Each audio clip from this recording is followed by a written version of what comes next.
guys, how's it going? Thank you for bearing with us, and we are coming on a lot later than what I normally do. I usually come on at 7, but I had a virtual match. Maybe you saw it, maybe you didn't. It was on Bang Time's Pool channel. I was playing in their virtual 9-ball, and if you want to see somebody who just implodes, that would be a good show to watch because you see yours truly screw the pooch on that one. So I saw it in person. Yeah. I So can there's- validate that. so there's nothing we can do about that. If you're joining my channel for the first time, please subscribe. Think about hitting that bell icon and leaving a comment. That's the only way that this channel will grow. I'm joined over here with my buddy Jeff Ost, who's now my co-host. Say hi. Hey, what's up, everybody? That's right. Don't adjust. Don't adjust your screen because he does look like Thor. It's true. Okay. Put my hair's down. Now, this is kind of I'm a little embarrassed, but you know, this show has never been perfect or whatnot. But today we are joined by Steve, and I am sorry if I butcher your name, Linderbach. Lingerbach. I think your co-host might be able to get it. Lingelbach. Lingelbach. Okay, yeah, we're joined by Steve Lingerbach, and he has a Fargo rating above 700, and he owns his own billiards store, I believe. Or Yeah, just about everything. It's a long story, but yeah, cue sales, promotions, events, everything. awesome. So if you guys are interested in what Steve is putting out there, the link to his website is in the description, so go ahead and check that out. So what we're going to do right now is we're just going to spend some time and get to know Steve. And we're just going to jump right in there and have Steve just give us a brief little intro. Steve, tell us about yourself. Oh God. I don't know. It's good question. Well, I mean, you know, it's a long story. I mean, you know, you get hooked on this silly game, and it kind of consumes you like anything else. And so I got while I was in college, I got into this game. So that was a few years ago. Oh, okay. College. Yep. You started when you were in college. What drew you to pool? Really? I mean, like, was it because you had a pool table in the common area, and then you're like, you know what? Let's play some pool. Then you saw that you're pretty good at it. Then you saw that betting some money with your buddies, and all of a sudden your tuition's paid for. What happened? Kinda.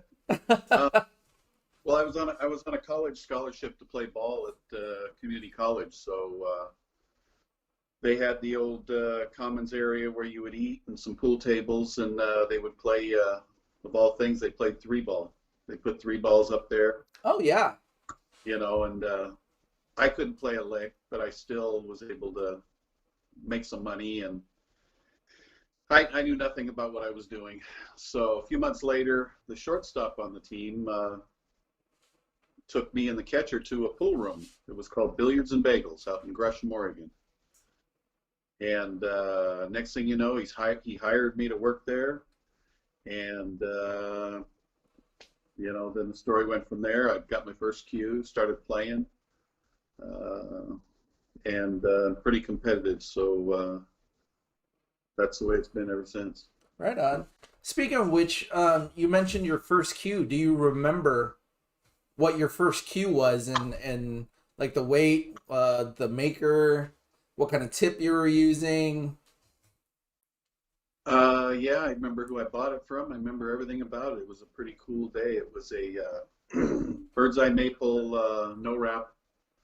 It was an Adams cue with Jim Rempe's logo on the bottom, and cost me about $30 about 40 years ago, and that was pretty cool. Do you still have it? No, it's been long gone. Oh. You don't want to know how many cues I go through.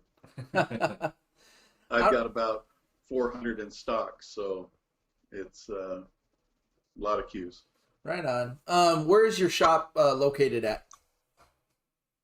Well, during COVID, we are. I'm right here in my garage, which I converted into. I've got a lathe where I do repairs. I've got all the product here. So right now we're out of the house, but we've had 3,000 square foot man cave locations and all kinds of stuff over the years. Oh, right So, on. Okay. Well, let's start off with some of Jeff's questions. So, Jeff, start off with your first question. How'd you come about opening up your store, Bagel Box? What made you decide, that you're gonna open up a billiard shop? um, sometimes you don't plan things. So when I was raising a family and stuff, I lived out in a town called Sandy, and I ended up buying a lathe and started doing repairs. And I was doing a lot of teaching. So originally, all I did was a lot of queue repair, a lot of teaching, as well as competing. And then pretty soon, we've got Chinook Winds in the area. And when Chinook Winds, BCA and APA went to Chinook Winds, I started getting a booth and hooking up with dealers. And, push comes to shove. Now I've got a billion cues, and I spend 2 months a year in Chinook Winds and at nationals and a lot of traveling. So that's kind of how that evolved. Nice. Right on. So what leagues do you still play league, or are you more like, do you not play league and you just do mostly like big competitions when you hear about them? Just got back from Texas a couple 3 weeks ago. It was in Frisco, Texas, big tournament. Basically all the pros that are in the United States, they were all there. So the answer to the question, I prefer to travel and play in larger events. Mm-hmm.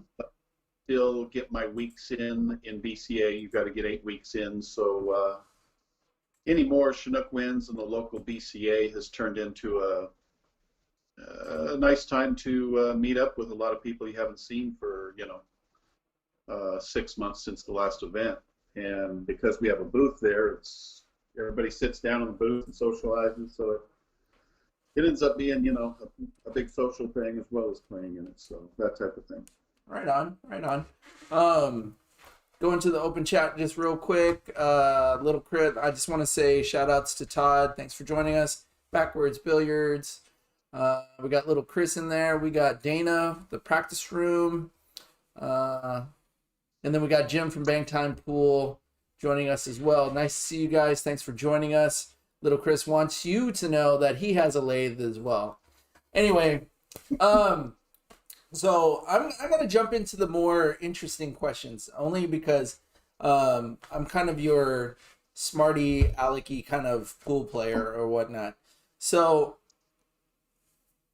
what just most recently, for the viewers out there who probably know who a pro is or whatnot, have you played recently with a pro that these guys would know? Well, January, right before COVID, I was in Indiana for the Derby City Classic, and me and Shane played each other first round in the 9-ball. Oh, nice. So people probably know who he is. So. So are you and Shane on a personal level? Yeah, we actually brought Shane to Portland last December, and he put on. We did it's called the Shane Van Boney Experience, and so he was here for 3-4 days. We ran this big event, and he did some clinics, he did some seminars. People had a good time. So the answer is yes. I played chauffeur while he was here and toted him to breakfast and dinner, and the two of us just hung out. But he's a great guy. So right. I'm Mika Eminen spent 3 months here at the house during the summer. So I'm good friends with a lot of people like that. Yeah.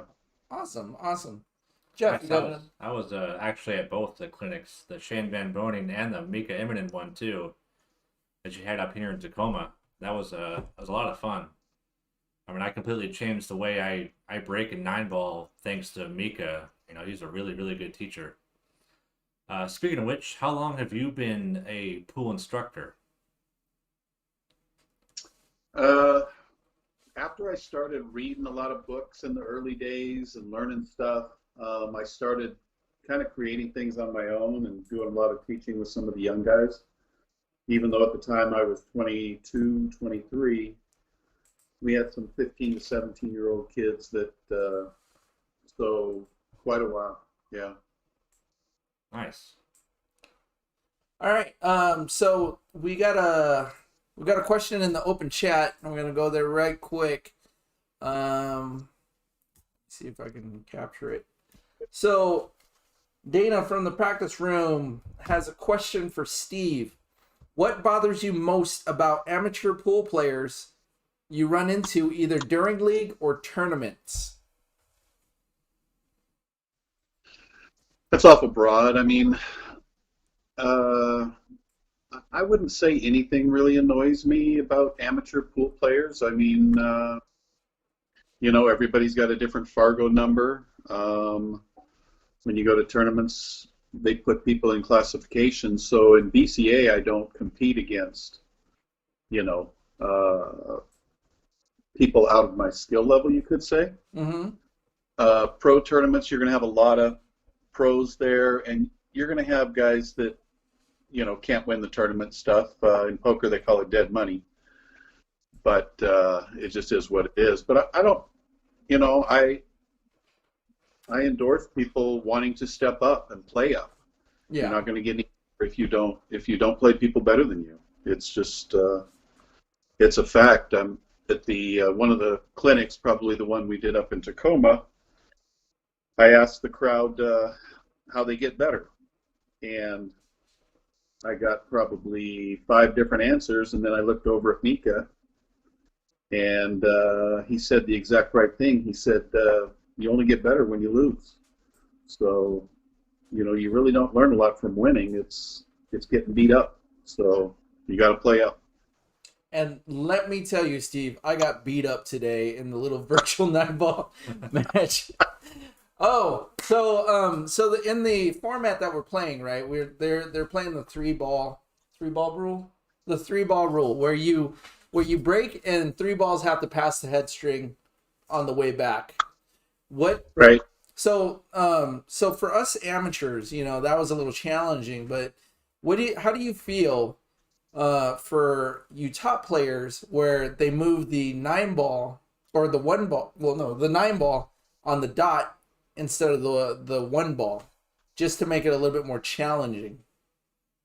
Do you think that's a good thing or a bad thing? Depends on what level you're at. So they don't do that at most of your BCA or APA, any of your amateur events. Mm-hmm. That rule pretty much is only for pro events and stuff. And a lot of people don't realize how good some of these world class players are unless you have played against them. California Billiard Club, about 3 years ago, I was playing Jason Shaw on the streaming table, and he had the wing ball going into the corner pocket every single time. And I think he was gapping the balls on me. Anybody that's watched Shane and Jason play, they have this thing where they see who is the better ball wrecker. But it's really tough. So when the 1 ball is on the spot, that wing ball goes in all day long, and the pro level with new felt running out is just so simple that it makes the game too simple at the pro level. So Mm-hmm. that's the brunt of it. At amateur level, it's not quite the same way. Right. Okay. Going back to the open chat here, we have a question from Little Chris. Let me pull it up real quick. All right, so let's see if I can make a move. So Little Chris says, question for Steve. What is your most memorable moment from this game? Um, Boy, there's a bunch, but I guess if I were to pick one, uh, I was in Reno a few years ago. It's called the Reno Open, and they had a warm-up tournament. It was a race to 7, 32 players, pretty much full of pros. I beat Kim Davenport 7-1. I beat David Matlock. I beat a bunch of pros and finished third, I guess. Almost played Johnny Archer in the finals. The guy, Paul Brienza, the doc, made the 9-ball in the break 4 times in a row to keep me from playing Archer. But, Oh man. you know, it's one of those things. If you don't play every day and play for a living, these guys are tough to beat, and so a lot of guys can beat, the pro at any given time if they're playing good, but to beat like 5 or 6 of them in a row is quite a feat. It is. So, Absolutely. that's it. Nice. You got another question? Yeah, playing against these world champions, it takes a lot of nerve. Do you have any issues keeping your cool and keeping your calm when you have to play one of these world-class champions?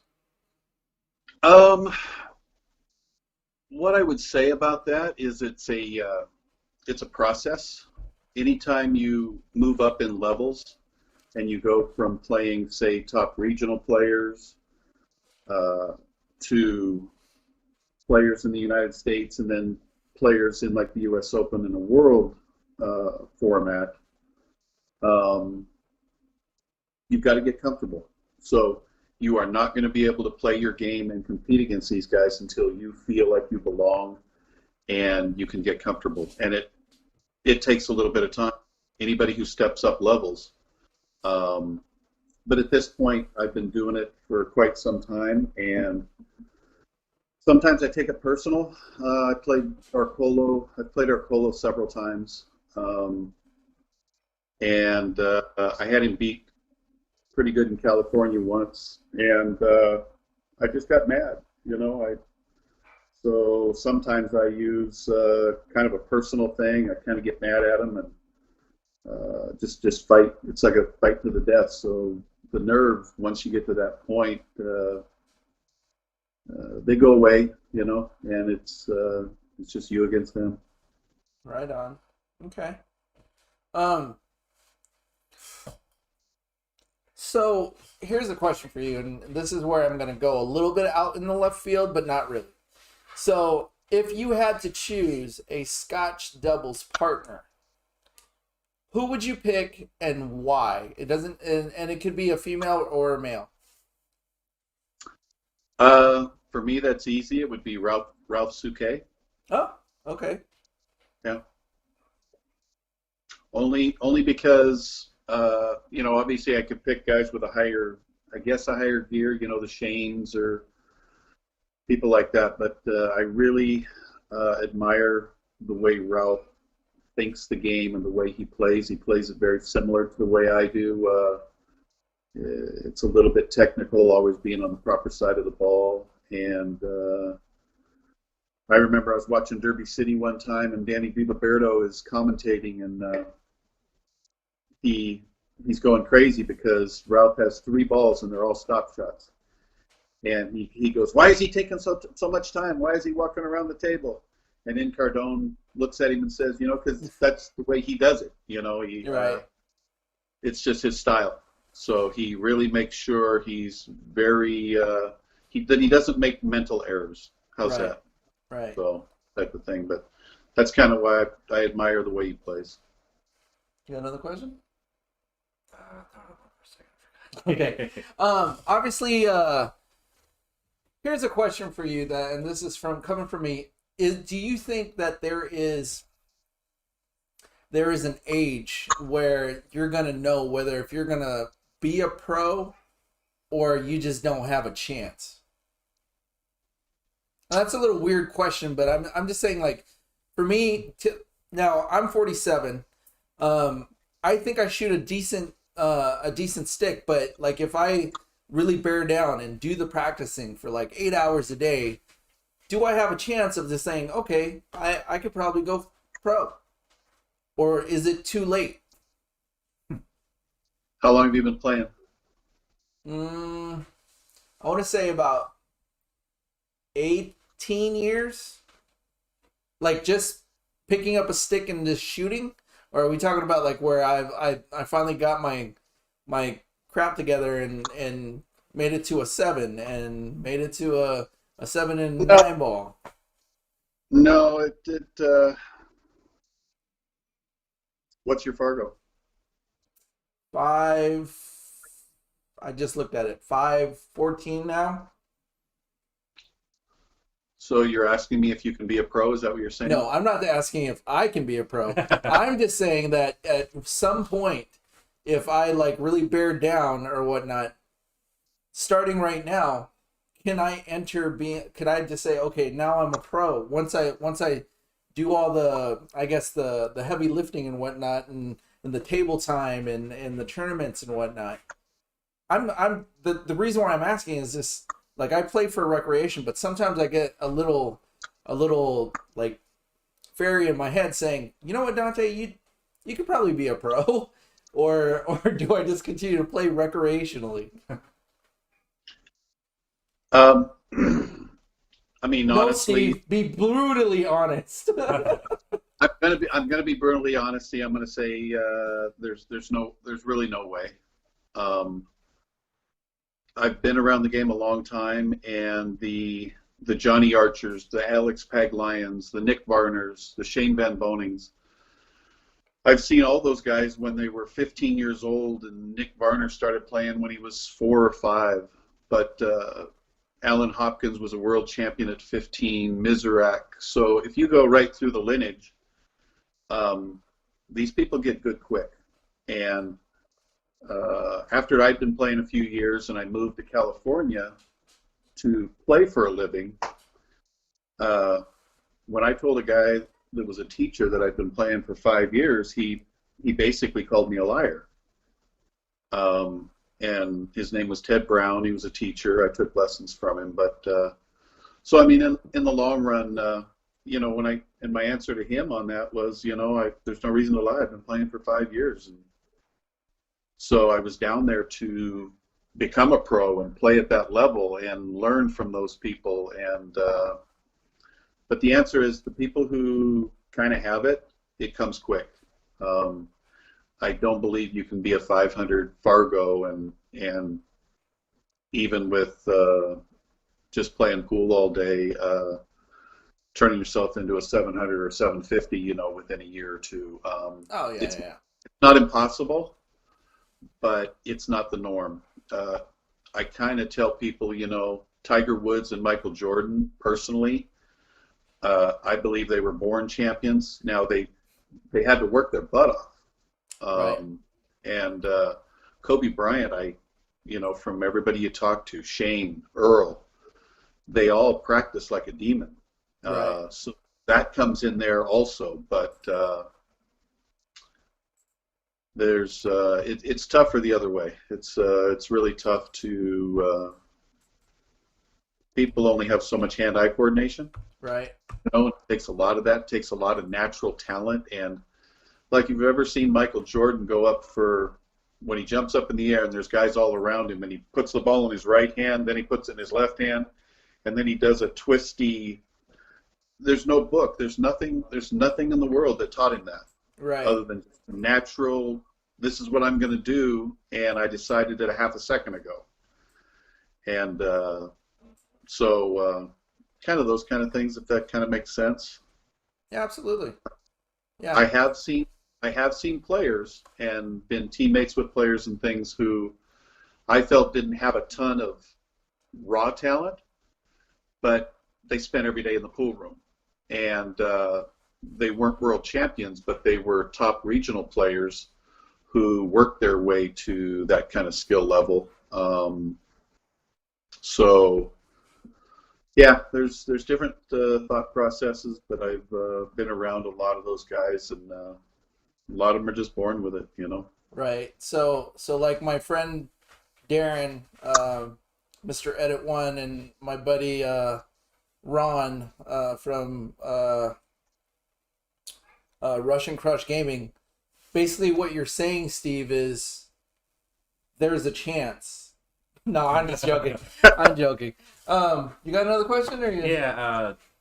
What's your go-to game? So let's say somebody wants to come up and throw some money on a table, and they let you decide what's going to be your format choice.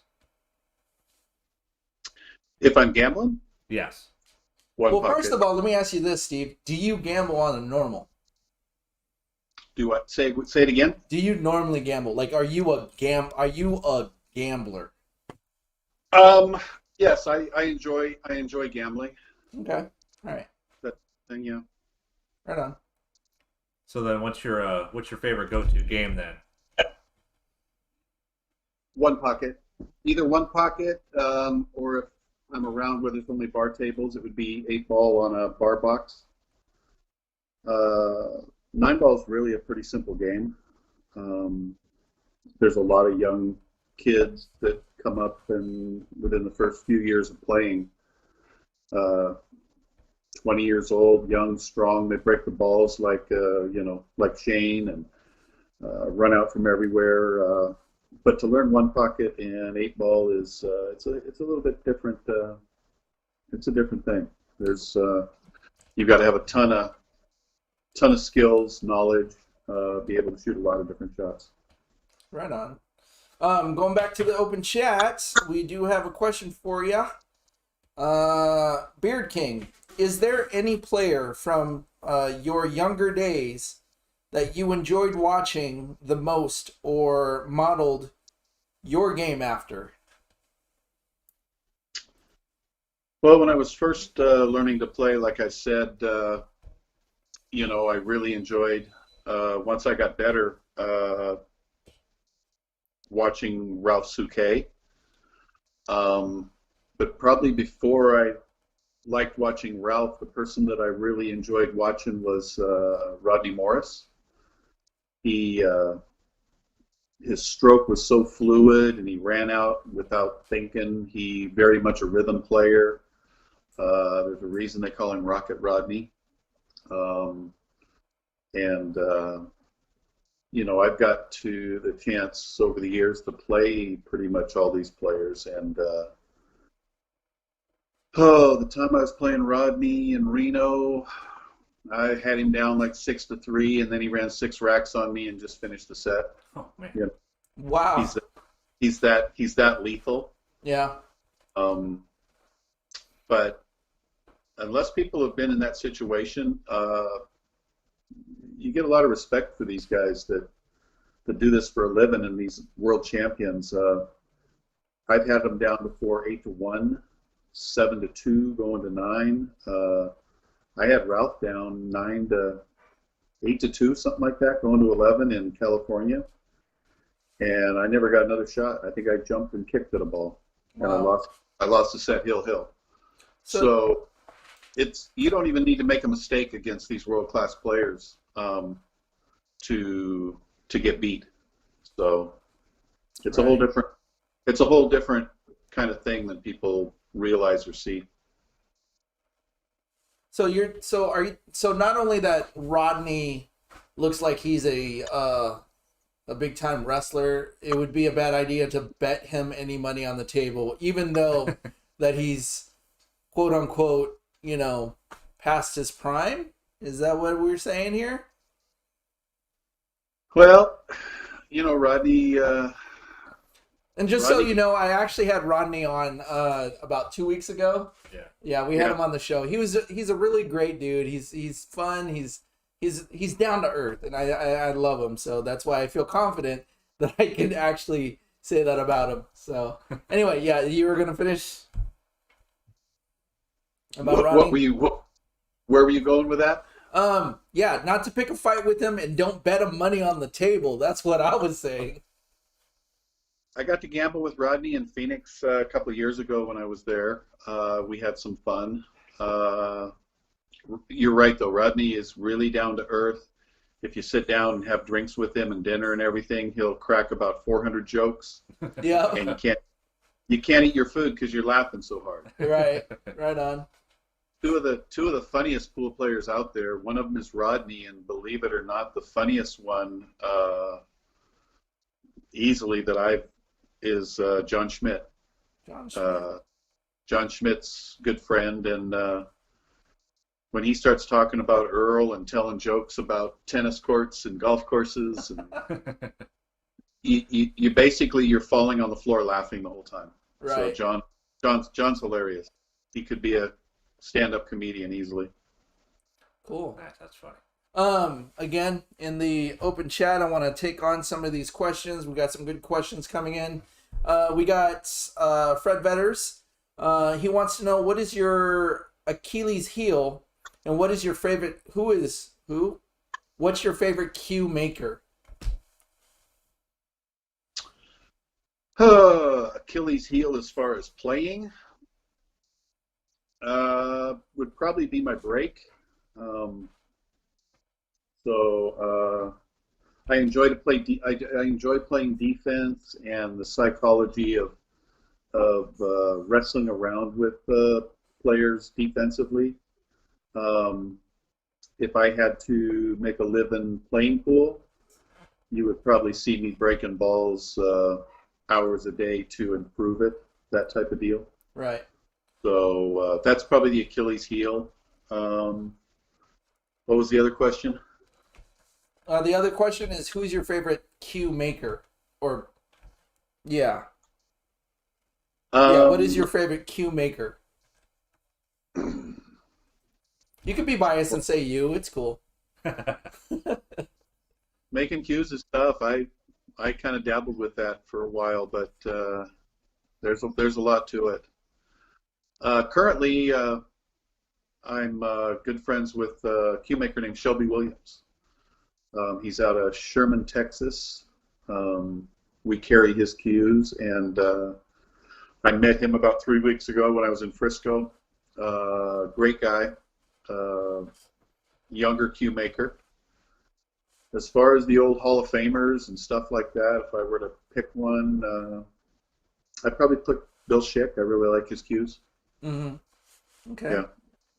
Another question out there from Bang Time Pool, Jim.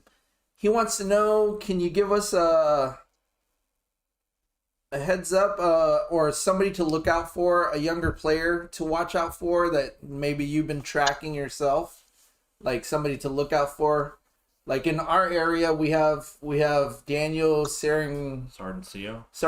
He's he's young as hell, but he shoots amazing. At least that's what I think. Whatnot, but he's definitely up and comer, I think. What about for you? Who can you give us a heads up on who to look out for? Well, I mean, the ones to look out for are the ones that are out there competing and trying to get better. Daniel was in Texas at that tournament a few weeks ago. Also, James DeVee most recently is traveling a lot and playing in tough tournaments all over the place. And a player here in Portland, who his Fargo is a little higher than mine, Chris Byers. So me and Chris are good friends. I help him with his game, and we travel together. And so in the next few years, we'll be traveling a lot to numerous events. Right on. Another question from the open chat, the practice room from Dana. Steve, which shot do you have the most trouble with?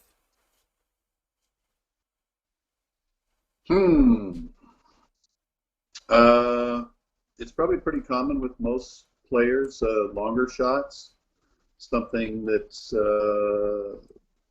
where you're maybe on a rail or 9 feet away and you've got to cut it at about 70 degrees. And it's hard because you can't control the cue balls easily. And it's a long, hard shot. So probably that type of shot. Right on. Do you play any pool games that aren't real popular in the U.S., like three cushion or snooker at all? When I first started playing the game, a bunch of the Dwayne the Barber and a bunch of people were over playing on the snooker table, playing golf, and that was real popular here in Portland. So I'd venture over there because they were betting, $1, $3 or something, and it was fun, but I didn't do it a lot because they don't have tournaments in that particular game. I have never really spent a whole lot of time playing like straight pool because there's really not any tournaments. So I've concentrated on 8-ball, 9-ball, and a lot of one pocket and banks, stuff like that. Okay. Right on. Attacking the chat room again. We got another question from Fred Vetters. How do you pack your cues when traveling? Do you ship or do you put them on the plane? Well, you can't bring them onto the with you, so they've got to go in your luggage under the plane. So I bought a Samsonite luggage that's a two-part. It's a two-part bag, and it's about 36 inches long.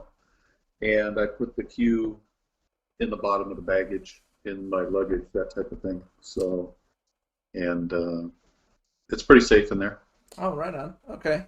Another question from Robin Barnes. What's your best advice for amateurs? Oh, best advice.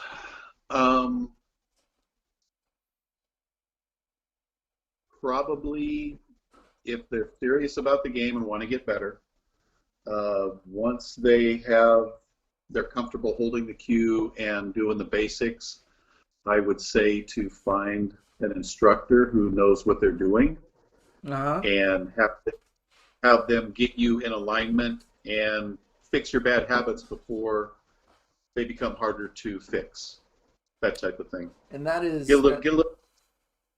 Yep, that's solid advice. So also in the open chat from Bigglebox TV, tell us the story about Cole Dixon in Reno.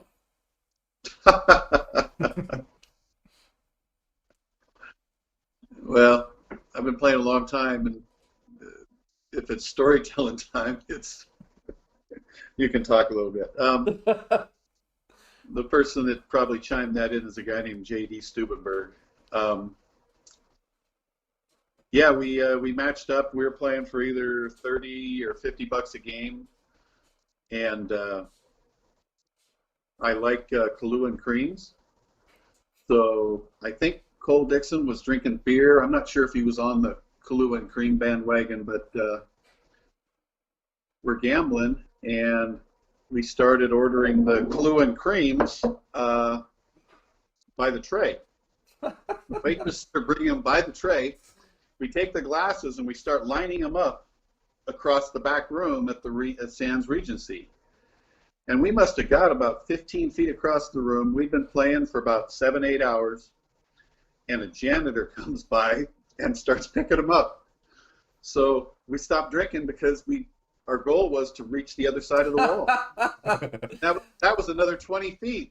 Wow. And so I think we broke even that night, and we were both drunk off our you-know-whats. And I had a couple buddies with me. And the funny part is Cole invited us to go have breakfast. So we go have breakfast, and Cole is a notorious gambler, and hustler. So he started doing the shell game at the breakfast table. And so my buddies are guessing, and they guessed it right, blah, blah, blah. And of course, once they started betting $50 or $100, whether they guessed which hand the ball was under, they both lost a couple, 300. Wow. And I didn't bet at all because obviously he's cheating. So he he didn't win. He didn't win money off me playing pool, but he took probably 400 or 500 off my buddies and was able to buy us all breakfast. So Nice. that's the Reno. That's the Reno story. It was fun. Nice. Awesome. Are you going to find yourself down here in Tacoma area anytime soon? Possibly. I mean, I'm good buddies with a lot of people up there, but I hang out a lot with Danny Louie, Jeff Jerome. Who knows how long it'll be before we start tournaments up, but I get up there quite a bit, yeah. I suppose you know Rich Geiler as well? I've had to face Rich plenty of times, yeah. Yeah. The reason why I ask is I think it would be awesome the next time that you come down and hang out with Jeff Jerome, if we can maybe get a pool tip from you and we could even film it over at Jeff Jerome's place. So, I mean, just a thought. Yeah, it's, like I said, it's just has to be scheduled in and know what and where. And Yep. No, that'd be awesome. Or even just to watch you guys play. That'd probably be a treat for a lot of us also. So Jeff was trying to sell his table a while ago when I asked him if he was going to take up cornholing or something. So you know what? I wish Jeff watched this on a normal. That he would have loved to hear that. So all righty. Let's see. I got a question from Little Chris. Question for Steve. With as long as you've been around the game, you must have an opinion on CTE. What is it? And I'm gonna assume that he's talking about center to edge. No, what is CTE? Center to edge. It's an aiming technique. Right, center to edge. And I think Stan Shuffett came up with an elevated version of it. So, what's your opinion about it? That it's a mystery. I haven't had anybody that was able to show me the center to edge to where it made sense. So I don't teach it. I know a lot of people, not a lot, but a decent amount that say that they use it. Shane's got his own little layman technique that he uses. He doesn't call it center to edge. So I can't really say that much about it because if you go on YouTube, there's 4 billion people trying to explain it to you. Yeah. And I don't use it. So what is your method? Or what is your method that you like? If you were to take a novice, a young cat, coming up to you and says, "Hey, how do I aim?" What technique would you prefer them to do? Well, there's no prefer them to do part of it. So when I'm teaching people and they're missing balls and this and that, the only time you should ever use any aiming technique or any type of visualization is if it's a shot you think you're going to miss.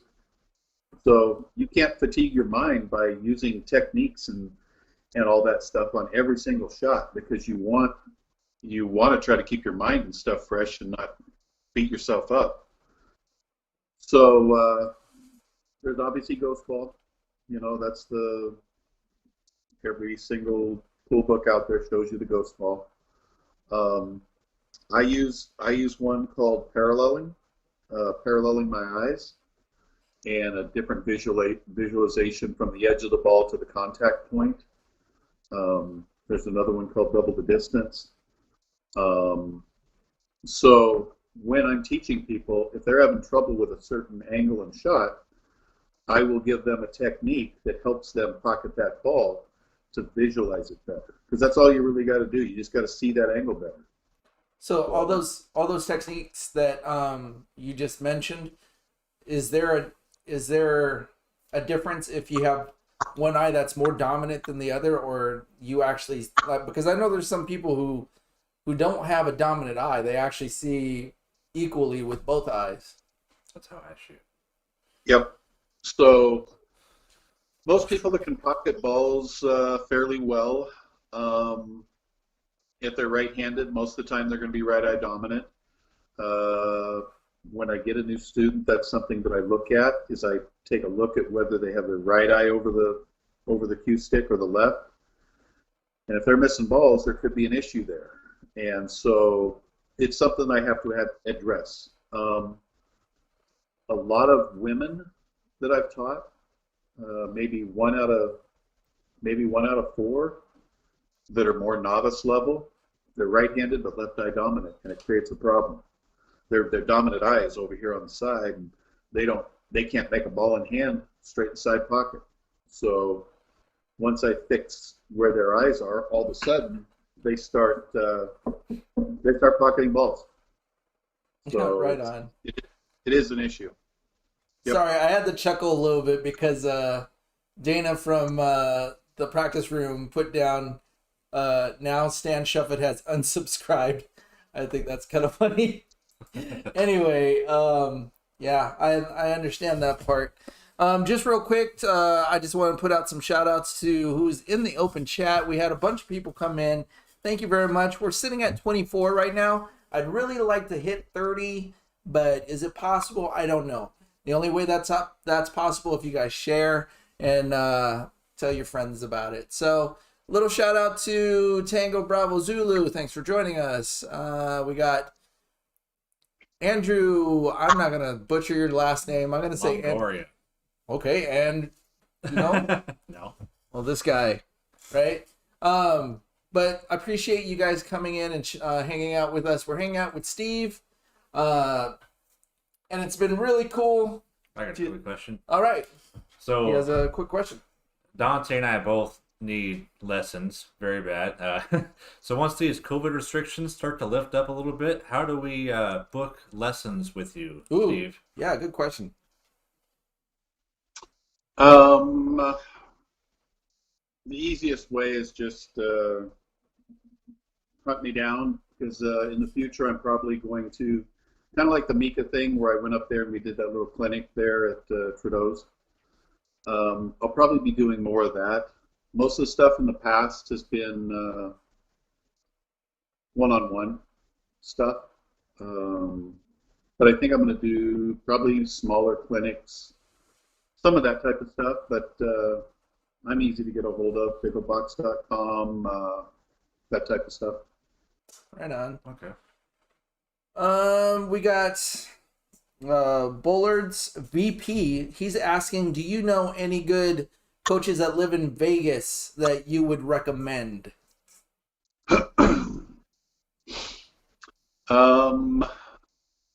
It's a tough question because I've been around a lot of world champions and people who do teach. Just because somebody is a great player doesn't mean they're a great teacher. So it's hard to recommend people.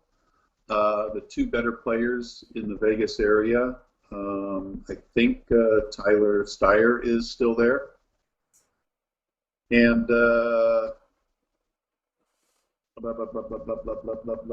what's the other guy's name? Dante Sinnott. That's you. Does that ring a bell? No.